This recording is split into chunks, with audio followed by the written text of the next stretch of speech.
Here we go. Picking up exactly where we left off.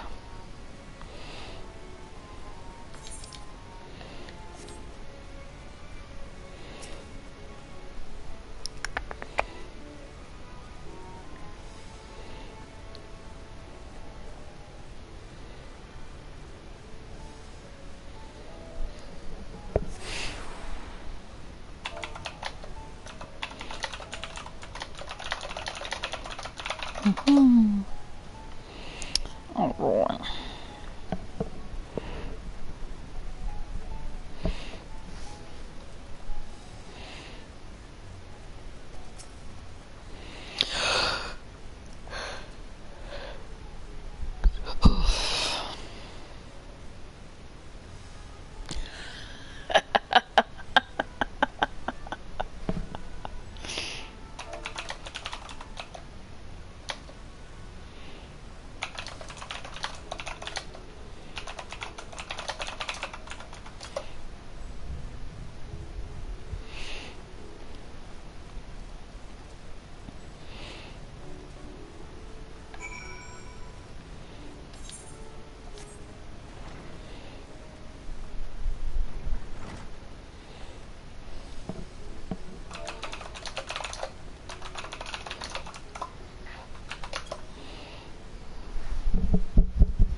Dun, dun, dun.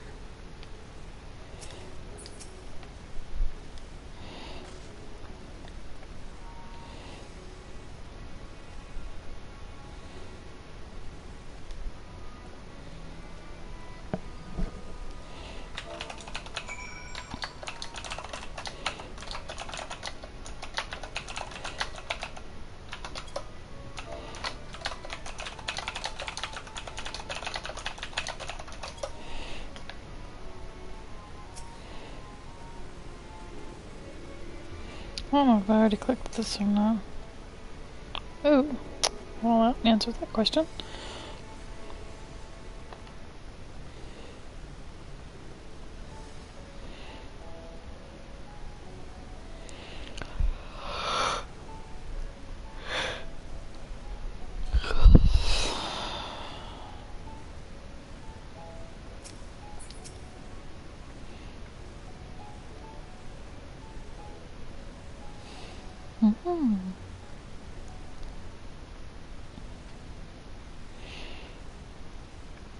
These are the talismans we were promised. Yes, and I made a quick count. There are far more than we could have hoped for. Enough to outfit an entire company of soldiers, in fact. Considering the involved process, that they were able to manufacture so many in such a short span of time is nothing short of a miracle. Once we have distributed them to our allies in Eorzea and the Far East, we'll have a fighting chance to bring down the other spires, just as we did with the Tower of Zot. Or we could use them to invade Garlemald proper, and strike directly at the Telophoroid's base of operations. Right to the source. Of course, we would need to consult with various Alliance leaders before such a drastic measure could even be contemplated. To which end, I could set out forthwith and present the idea to each of our allies in person. Pray allow me to undertake some few of those journeys. I find myself restless and in need of purposeful duties. I can head eastward. Bosnia and Dalmasca are just a short hop from here. And Doma's shinobi network should come in handy for passing on the word. We shall share the burden then. Meanwhile, I think it best that you and the others take the talismans back to the Baldessian Annex. We must keep them safe and secure until we've decided upon a course of action. Easier said than done. Please, I must speak with you.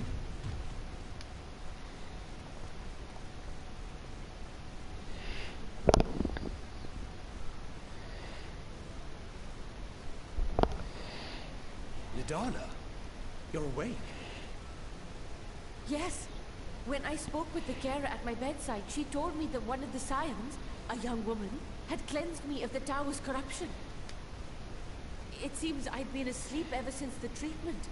But when I awoke and learned you were all still here, I knew I had to go.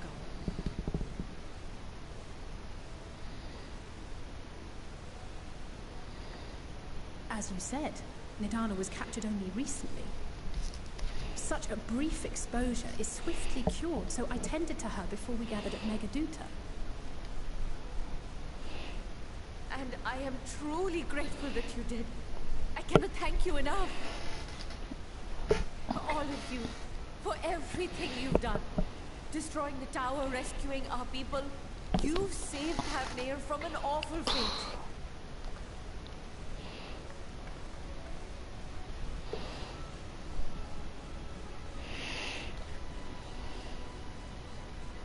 Yet who has truly saved whom? Due in no small part to thine inspirational courage, the alchemists were successful in reproducing warding scales of proven efficacy. Replications of thy work now stand ready to travel across the seas, unto the hands of those who might wield them against this rising evil. The talisman? Is this true?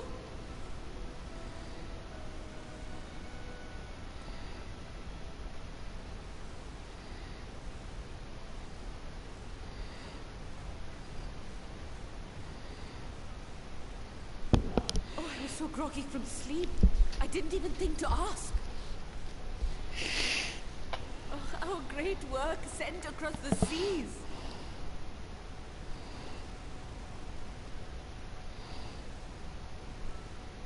It was worth it. Oh, it was all worth it.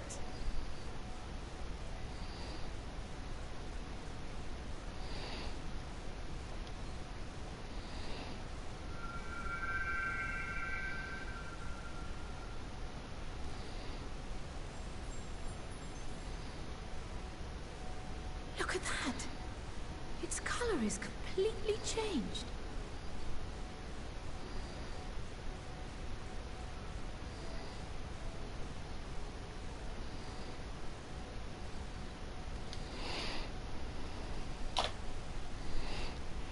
What do you have there?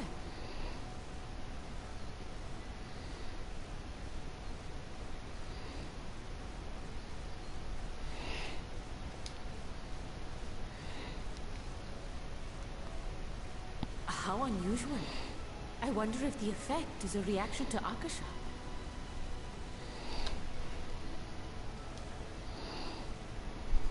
I'm afraid I'm not familiar with that term.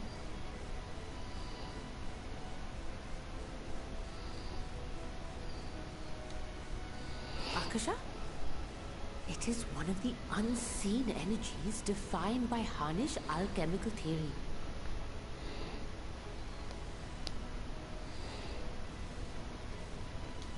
Though a gross oversimplification, some describe it as an essence influenced by feelings.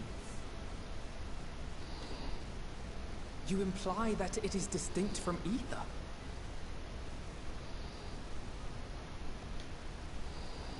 Us foreign scholars often conflate the two, but we see them as separate concepts. Ether is an energy which permeates the land. It exists within animals, objects, even the air we breathe, affecting all through which it flows.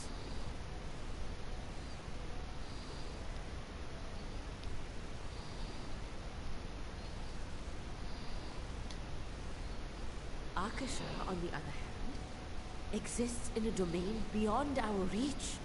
A gift bestowed from on high, or dawned from the heavens in some traditions. Akasha can neither be created nor destroyed.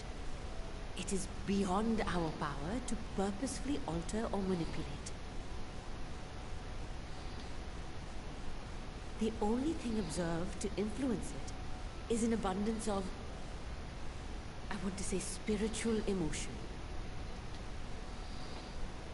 As a veteran of the battlefield, Surely you've experienced moments of desperation or exaltation when you've transcended the usual limits of your capabilities.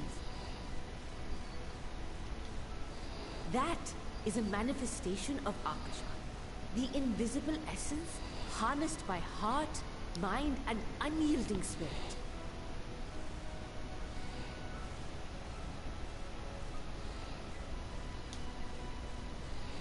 I really must hear more about this theory. Our disciplines are based entirely upon the idea that ether is the fundamental form of all energy. I'm glad my haphazard explanation has piqued your interest. But even for us, Akasha is a somewhat abstract field of study. A lack of practical application lends itself poorly to formalized research. Which is why my analysis of your flower can amount to little more than idle speculation. I am sorry. Nonsense! You have nothing to be sorry for. Your insight is much appreciated.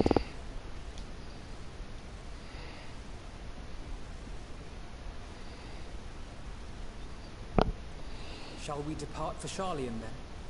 I will see to it that the talismans arrive at the annex. And we will be in touch once our talks are concluded. I suggest you rest while you can. From here onward, sleep is bound to be in short supply.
Okay.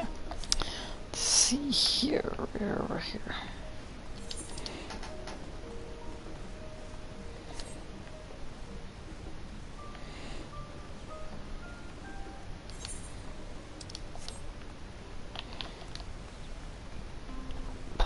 This is the wrong daggone way.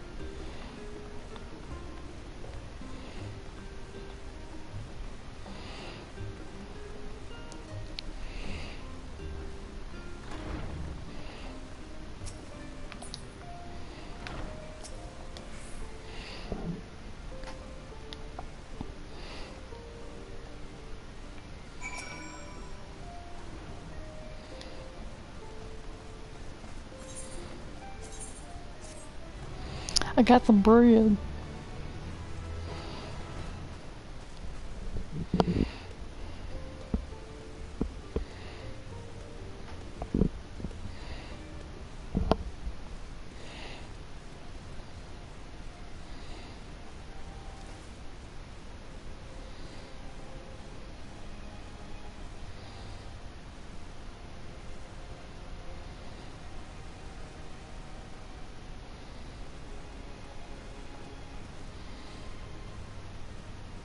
Take heart and protect them well.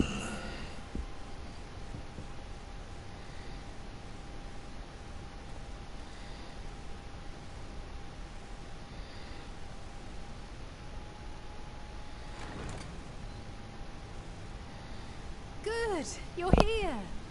You haven't eaten yet, have you? We've bought quite a spread if you're interested. Only the finest dining from the last stand.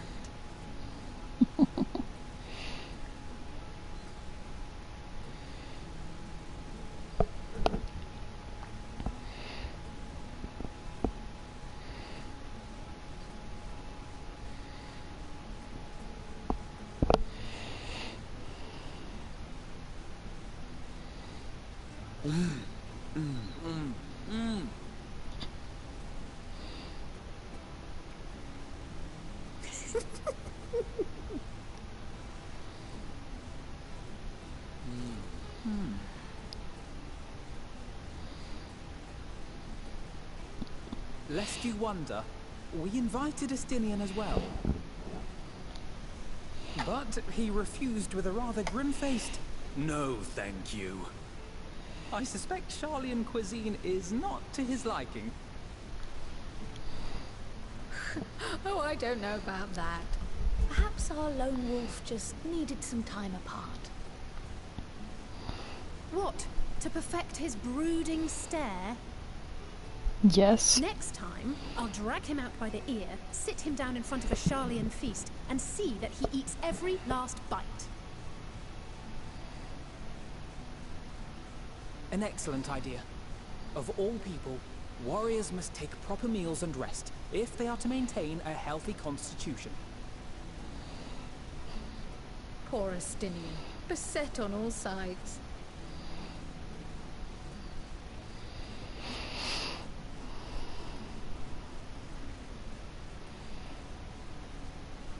Speaking of one's physical condition, Mistress Cryle, I hear you recently played literal host to Heidelin herself. And what an experience that was. Tiring, yes, but no lasting harm done. If anything, I should have liked to speak with her longer. I've not felt a hint of her presence since.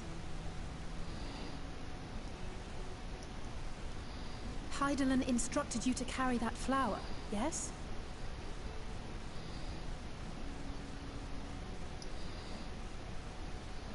Twill be your guide, test and proof of your conviction.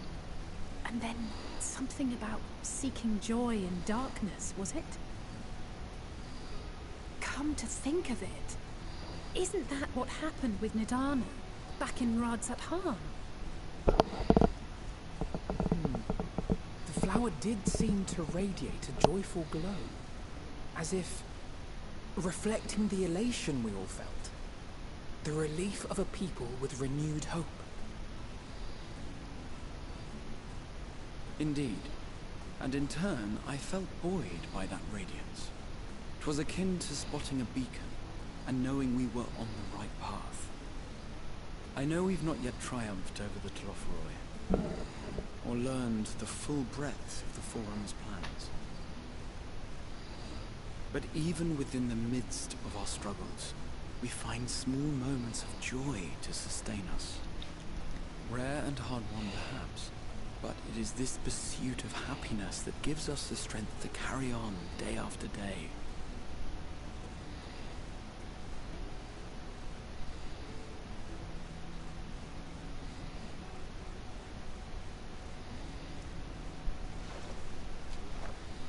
Hey, that's mine.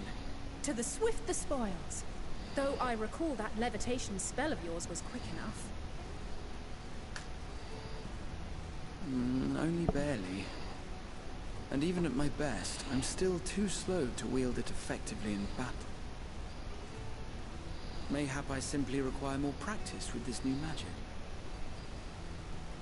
You unearthed it from the depths of Numenon, I presume? Aye, and from a veritable mountain of arcane tomes at that.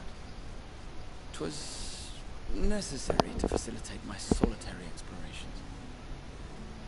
Or, to put it simply, you used it to sneak around the Forbidden Archives. Yes, well, after a fashion.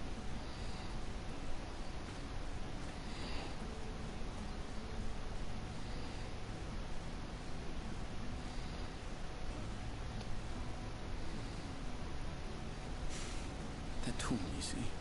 The shelves, they're too tall for me. And I could hardly move the library's platforms without attracting attention now, could I?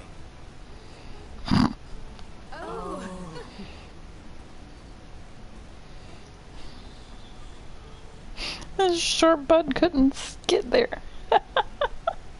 Couldn't reach the shelves.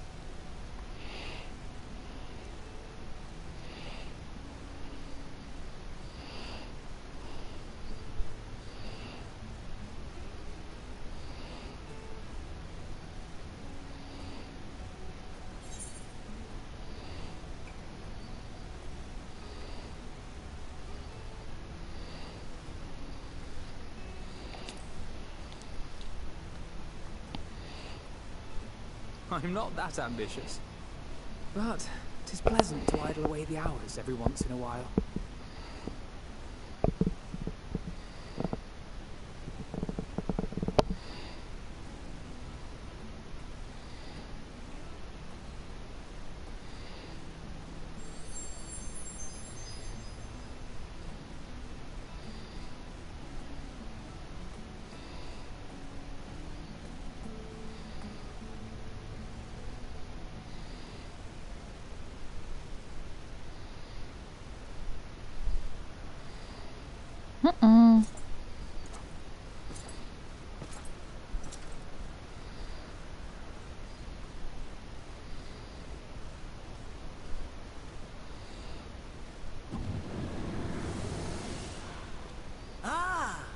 Enjoying the bracing cold, I see.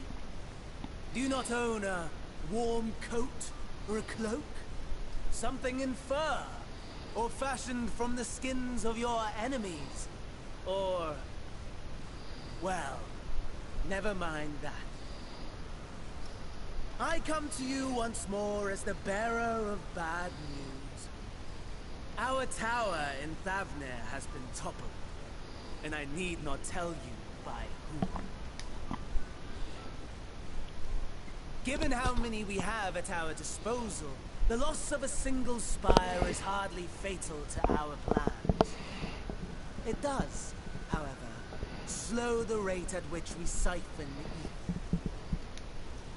If they continue to preoccupy themselves with the towers, then all will be well. But should our foe prove bold enough to strike at us here, then the timing becomes questionable. Our foe is bold enough. Of that, I can assure you.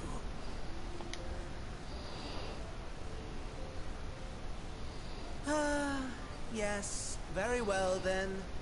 I suppose I must prepare a proper welcome. Honestly, talk of your nemesis is the only thing you seem to enjoy. Does nothing else spark your interest?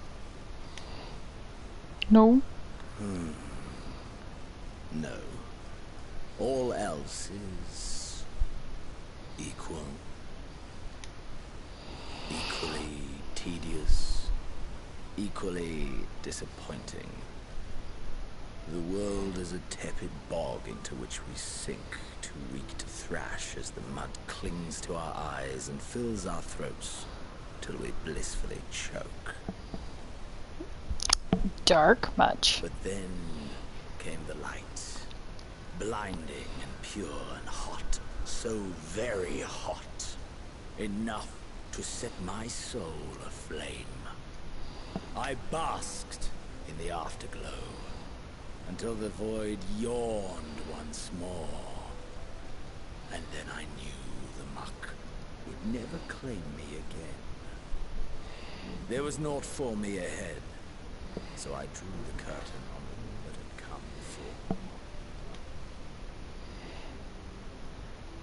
Burn. Burn. Let the whole star burn. I will have my contest. I will reclaim my moment. He's sick in the head. Just saying. How wonderful that the emptiness of death has not dissuaded you from committing your life to its pursuit once more. I don't know whether to envy you or pity you. You question my disinterest, but what of yours? Despite your noisome antics, I sense you take little pleasure in this endeavor. Mercy, my lord. Such pointed barbs from one who barely acknowledges my existence. Nevertheless, you are mistaken. For I do find this part somewhat enjoyable. You see, when I was mortal, I would always have the same dream. It was a fragmented thing, disjointed, all the faces incomplete. The setting, too, was unknown to me, so I thought it simply a fantasy of my sleeping mind. Psycho. Until one day, I realized it was showing me the truth. Much as your dream of the final days enlightened you.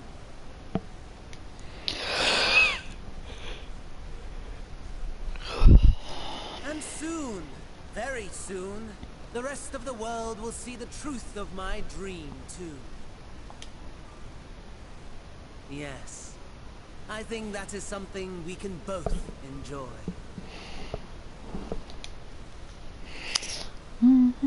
Psycho.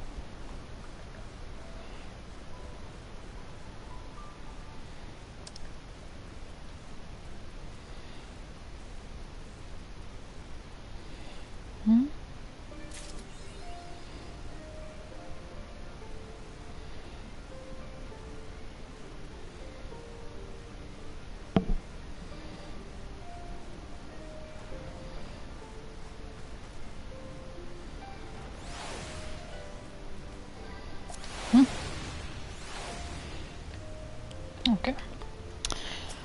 Next quest.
Dee dee dee.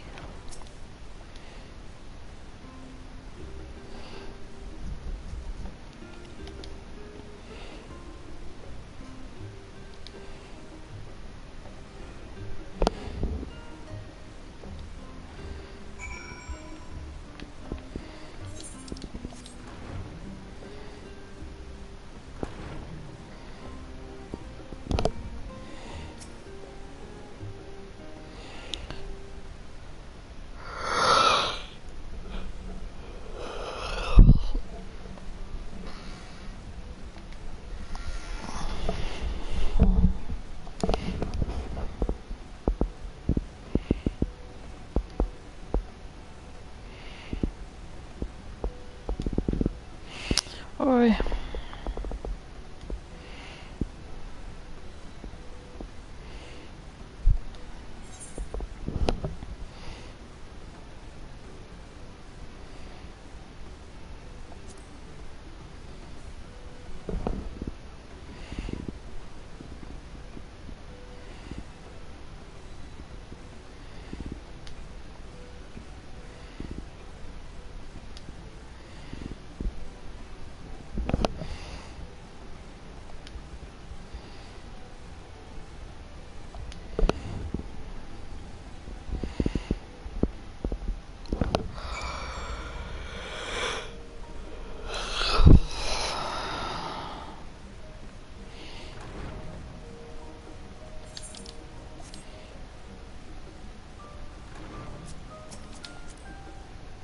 Hmm.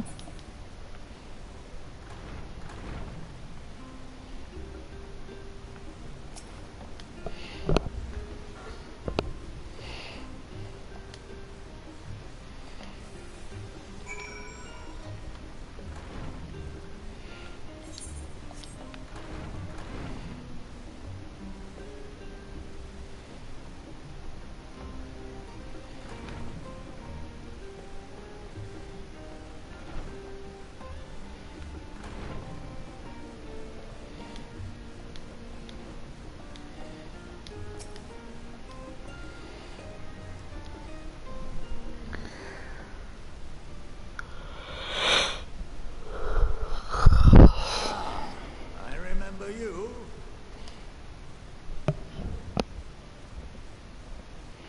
I pray we have not caught you at an inopportune moment. We wanted to offer our thanks for your kind words in the forum.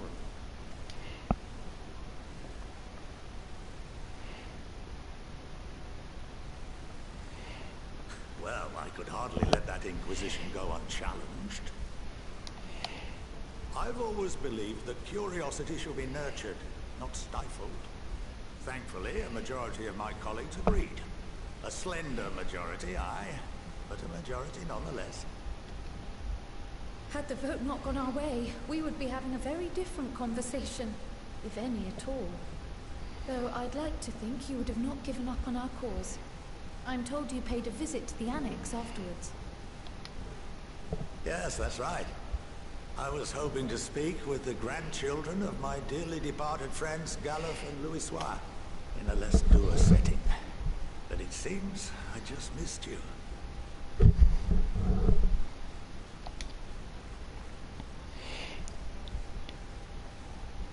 I still can't believe how much you've grown. If only your grandsires could have seen the way you presented yourselves to the forum. Why, it fair brought a tear to my own eye.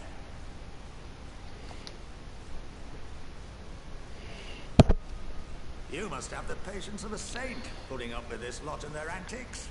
Never mind Matoya's prize student. Luckily, I know a thing or two about managing unruly younglings. If you ever need advice, don't hesitate to ask.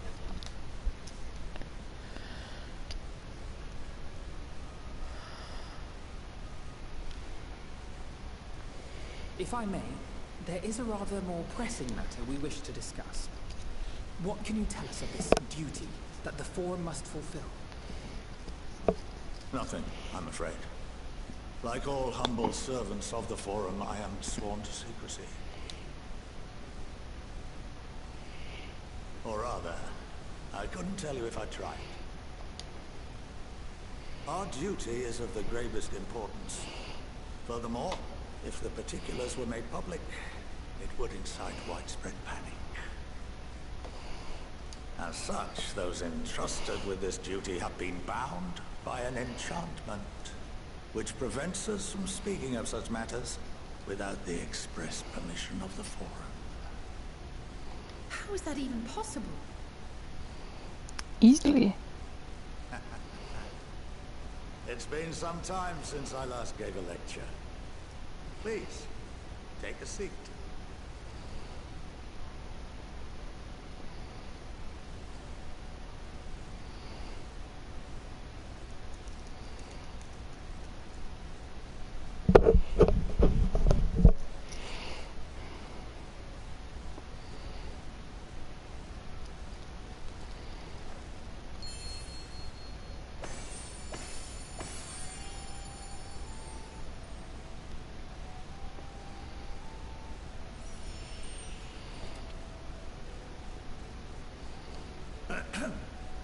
We shall begin by reviewing the fundamentals of etherology. The ether, which imbues us with life, can be categorized into three forms.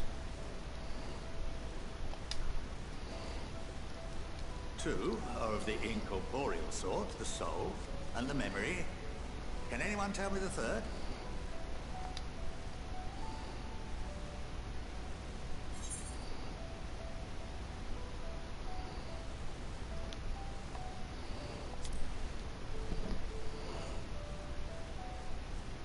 Not entirely inaccurate, but nor is it the answer I was looking for. That would be corporeal ether. This is the form with which the layman is most familiar. I love hitting the answer that is the most ridiculous. Daily activities and replenished by the food Or and drink that dots. sustain us. This form of ether is in constant flux. In contrast, the ether that comprises the soul is rarely subject to dramatic change. The same can be said for memory, as the two are intrinsically linked.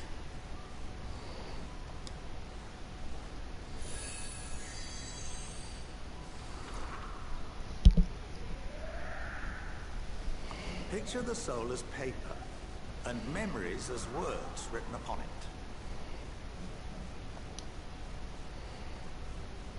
Now, what would happen if that paper was doused with ink? The same type of ether as comprises the memories.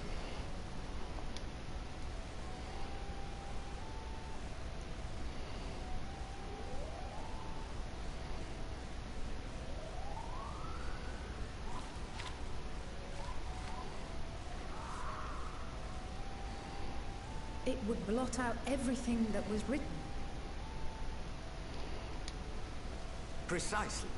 We would be unable to recall the memories, and any activities that depend upon them would be hindered as well. In fact, this exact phenomenon was observed on a vast scale not so long ago. And what might that have been?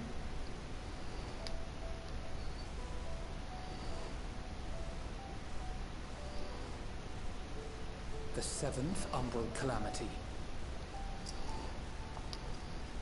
The people of Eorzea vividly recall Bahamut breaking free of the Lesser Moon and raining hellfire down upon the realm. But no one could seem to remember the events that followed immediately afterwards. Indeed. To this day, we have yet to determine whether it was an unintended consequence or a deliberate act. The enchantment which binds me and the rest of the Forum is based on a similar principle.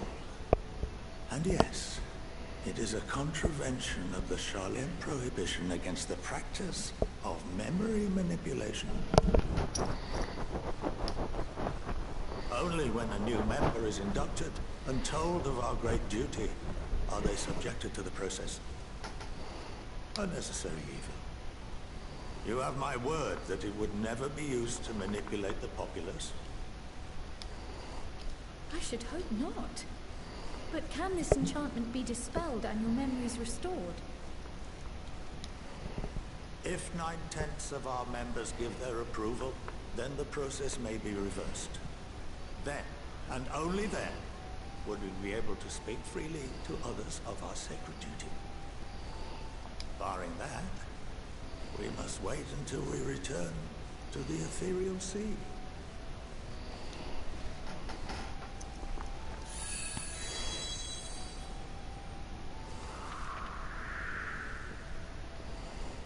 For there we will be purified, the blots upon our souls washed clean.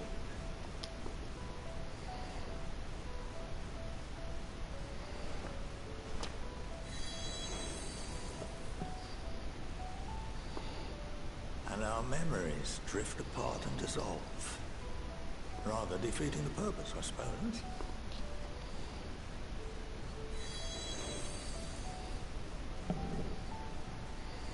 But there are those memories that are indelibly etched upon our souls, some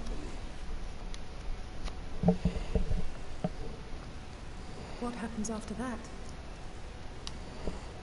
We are reduced to pure ether, coalesce with that of others, and create souls anew. Alternative schools of thought assert souls remain whole and return to the corporeal world. Reborn. So sleepy. Both theories have their proponents. Personally, I consider each equally probable.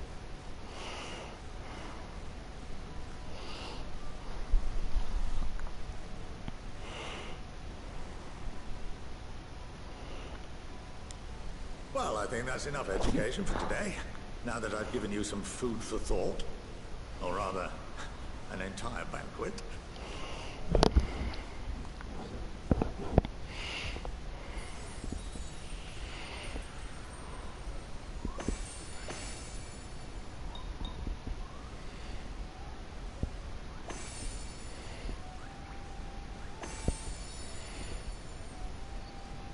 I would remind you that although I'm unable to assist you with certain matters, the resources at my disposal may still be of use to you.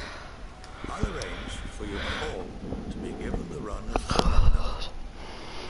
Of course, as associate to our alumni and the students of Baldessian, this privilege is extended to you as well, my friend. Oh, and I suggest you speak with Ki Aliapo. She's well known among the artisans of Sharlayan, and her network of contacts may prove useful in your search for knowledge. I wish you all the best in your pursuits, wheresoever they may take you.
Okay.